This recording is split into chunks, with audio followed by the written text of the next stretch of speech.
Très tôt dans la matinée du samedi, la cour du foyer des jeunes de Bergenville est prise d'assaut par les populations, venues nombreuses participer à des séances de sport et des dépistages gratuits de l'hypertension artérielle.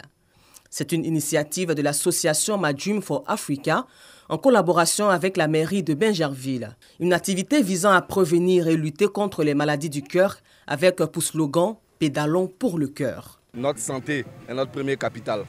Donc nous avons initié cette initiative qui s'appelle The Heart Bike, Pédalons pour le cœur, parce que le cœur est le moteur de notre vie.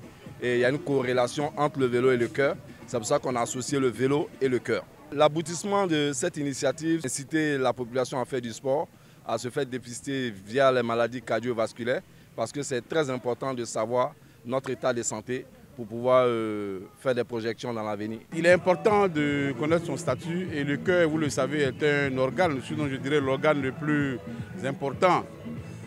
Quand le cœur s'arrête de fonctionner, on n'a plus la vie. Et c'est pour cette raison-là que le maire a bien voulu associer l'image de la commune à cette initiative-là pour encourager nos populations à se faire dépister assez tôt, connaître son statut et entretenir son cœur. Selon le docteur Roland Ngueta, cette action permettra de lutter efficacement contre l'hypertension artérielle. À travers un dépistage gratuit que nous offrons à la population, dépistage notamment de l'hypertension artérielle, comme vous le savez, c'est un facteur de risque cardiovasculaire majeur. Un adulte sur 3 en Côte d'Ivoire est hypertendu et cette hypertension malheureusement est responsable d'accidents cardiovasculaires graves, notamment de crises cardiaques, d'accidents vasculaires cérébrales, d'insuffisance rénale, d'insuffisance cardiaque. Donc il est important pour les populations de venir se faire dépister pour identifier cette pathologie qui peut être traitée et qui peut permettre par le traitement d'éviter ces complications dont nous avons parlé. Cette campagne de prévention des maladies du cœur est à sa 2e édition. La première édition organisée à l'intention des journalistes et des membres de l'organisation Madream for Africa vise à étendre ces activités sportives et des dépistages gratuits sur tout l'étendue du territoire.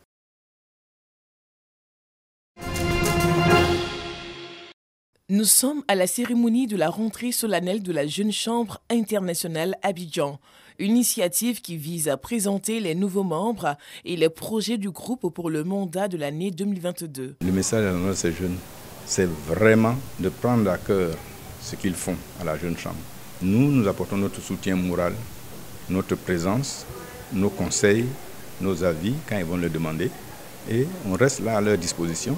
Si nous voulons accompagner effectivement nos cadets à se développer, à être des leaders de demain, à transformer nos communautés, c'est normal que nous puissions accepter pareil rôle. Le conseil que je donnerai aux membres de la Jeune Chambre internationale, c'est de vivre les valeurs de la Jeune Chambre internationale, c'est de croire au credo de la Jeune Chambre internationale. Occasion pour les organisateurs de présenter leur nouvelle application nommée MyJCI Abidjan qui permettra aux nouveaux membres de la JCIA de garder le contact avec les anciens membres. Pour le mandat 2022, la JCIA compte mener plus d'actions en faveur des populations vulnérables. Cette année, des actions qui auront un caractère communautaire. Voilà, on va faire beaucoup d'actions communautaires, on va faire des actions de développement, notamment apporter des solutions aux problèmes des jeunes. Alors à côté de ça aussi, on va mener des activités communautaires, telles que le projet Femmes Rurales, Femmes Leader, qui vise à permettre l'autonomisation de la femme en milieu rural. La rentrée officielle de la JCIA se tiendra du 28 au 29 janvier 2022 à Yamoussoukro.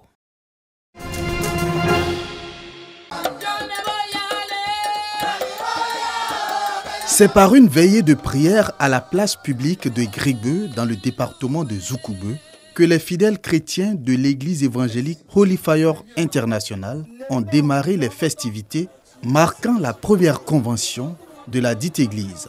Des prières, des chants et des actions de grâce pour traduire leur reconnaissance à Dieu.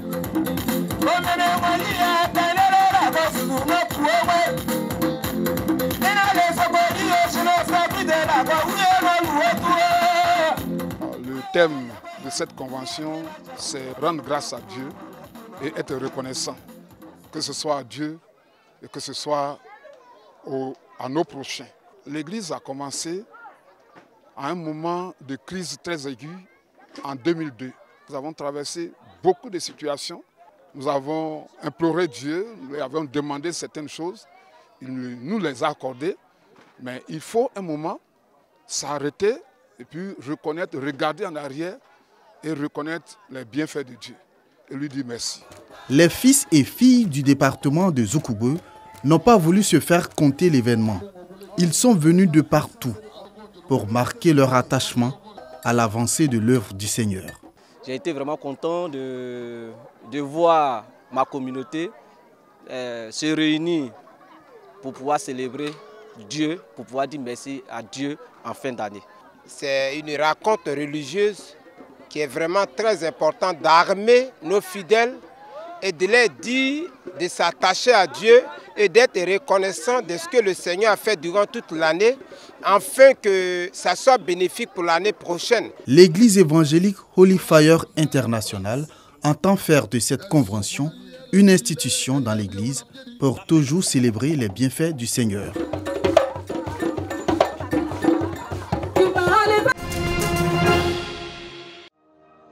Finaliste malheureux de la dernière édition de la Coupe d'Afrique des Nations, le Sénégal ne vise rien d'autre que le Graal dans cette phase finale.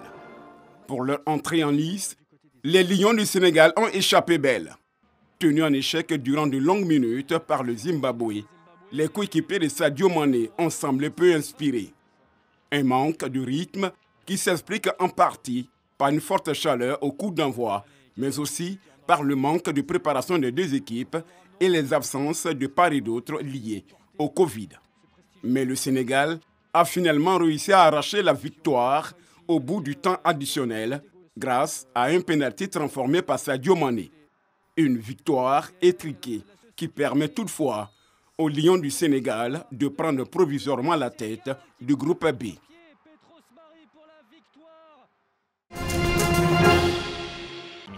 Non, c'était mal en l'occurrence. Voici Achraf Hakimi. Ça c'est pas mal à Bourlal malgré la passe déviée. Et ça va revenir.